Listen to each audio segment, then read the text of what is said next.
All right, Coach, congrats. Couple wins, a historic one there with Ava Justman throwing a no-hitter. Her second is a night. Just overall thoughts. Yeah, really good to just play free like we did today. Our pitchers have been really throwing well, all of them, the last, I would say, 2 or 3 weeks. So I'm very pleased about that. And I like how we got some offense from everybody in the lineup today. So not only a historic win and no hitter, but somebody's important 600th calling of our games. So what better way to do it with a no hitter? Give you something to talk about, Elo. What was it like coming into this one? Because very unique circumstances. You had the game called off back on March 3rd.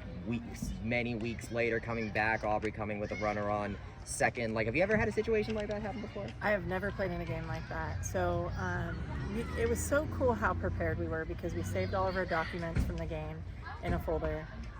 And then Adam DeRusha had the situation posted up, so everyone knew what the situation was going to be for the last couple of days, and so we could visualize what it was going to look like. And I mean, Aubrey just perfect. I think she had 3 doubles today, maybe, and to lead off the game in the second inning today with that double was just, I mean, it looked like we had practiced it, and we did. We talked about it. We talked about what it was going to look like, and they just hit the ground running with it. So very pleased with how they approached it, because I've never been a part of starting a game like that. Do you remember anything from the original few innings on March 3rd?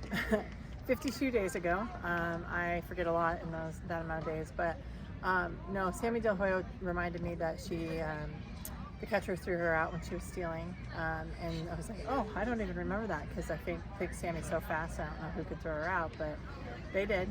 And so then at that point I had to go back and look at our box scores, and thankfully our SID, Ryan Latica, gave me the play-by-play, so we could just kind of remember what happened from 52 days ago. Right, so when you talk about preparation, not only are you playing a game that happened 52 days later, you're talking about a team that is different, completely different. Were on a 16-game losing streak at the time, and now they have 15 wins, so kind of getting their pace back. How does that change the preparation when you're facing almost a different team? Yeah, and it definitely looked like a different team too, totally. So I think the best way I can answer that is that we are really focused on playing against ourselves. And we're going to have to do that, because the next few games that we have coming up are really big, not only because of who we're playing, but what time of year and what it means to finish in conference and then head into the conference tournament. So I think this was the best practice of playing against our best self, not the name on any shirt, and continuing to compete and get better every day, every pitch. What made you decide to go Ava? She said you told her literally 5 minutes after the completion of the first game. Well, she was supposed to come in relief, and truth be told, I was probably, if we were going to get out of it quick and we knew that we were going to get out of the game quick the first game, I was probably going to start Grace in the second game, just because it wasn't a lot of innings.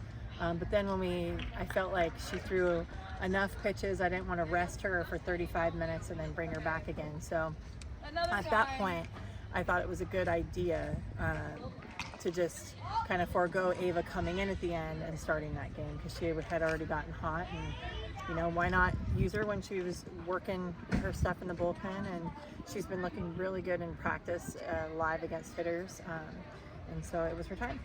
It worked out. Her second appearance in a row with a no-hitter involved for her. Not many nights have done that, only a few. Shelby, I think, is the last one, the other one that's done it back-to-back appearances. What did you see from her that was working so well?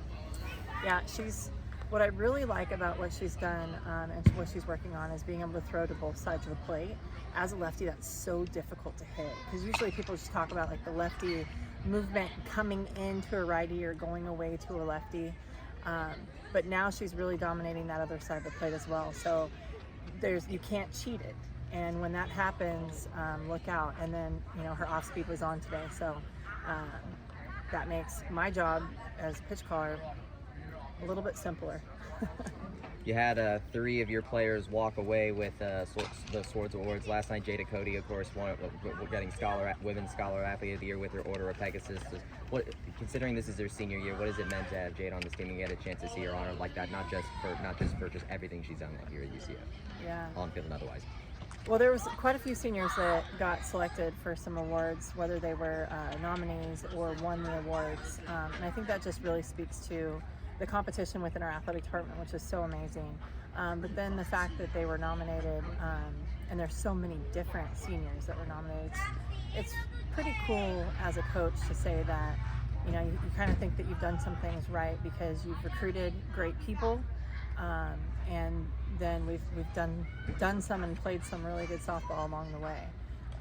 So I feel blessed, and definitely heart is full with just how much these women care so much about thriving themselves, having the people around them thrive, our athletic department thrive, and just like really loving the game of softball and including the community in it.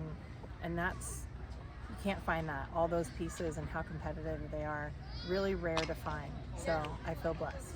What do these wins mean to you after the weekend in Waco, and then coming into arguably, you mentioned how big week series, not just on who you play, but the time of year you're playing it. Yeah, any win is great. It is tough to win nowadays because, again, I've been saying this all year, but there's the level playing field across the country has been pretty amazing.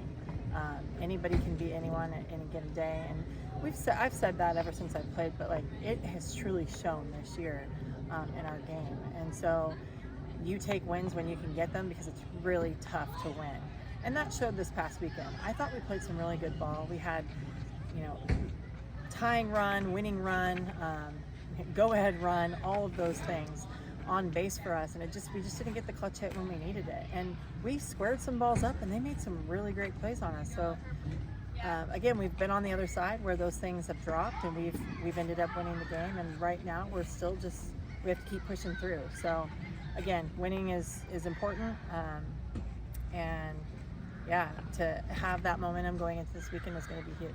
One more for Coach. Oklahoma, obviously, that's going to be a lot of focus. Been sold out for months, but it's also sold out because of these seniors on the senior weekend, and fitting that this is a historical weekend. Linear television is going to broadcast their senior day. Very appropriate for the senior class. Yes, and it's so true, Elo. I think people could think, oh, what a tough go having senior weekend, and you're playing the team that has won their last game every year for the last 3 years. But I believe that that's how our seniors would want it, because it's the best competition. It's going to be some of the best softball played, and that's what they came here to do. So for them to be able to play their last game at home on ESPN, linear television, I got to learn the terminology, but it's just really exciting. And again, I think all the work that they put into it, they deserve it, and what they have put into it, they definitely get paid back. So yeah, again, proud coach.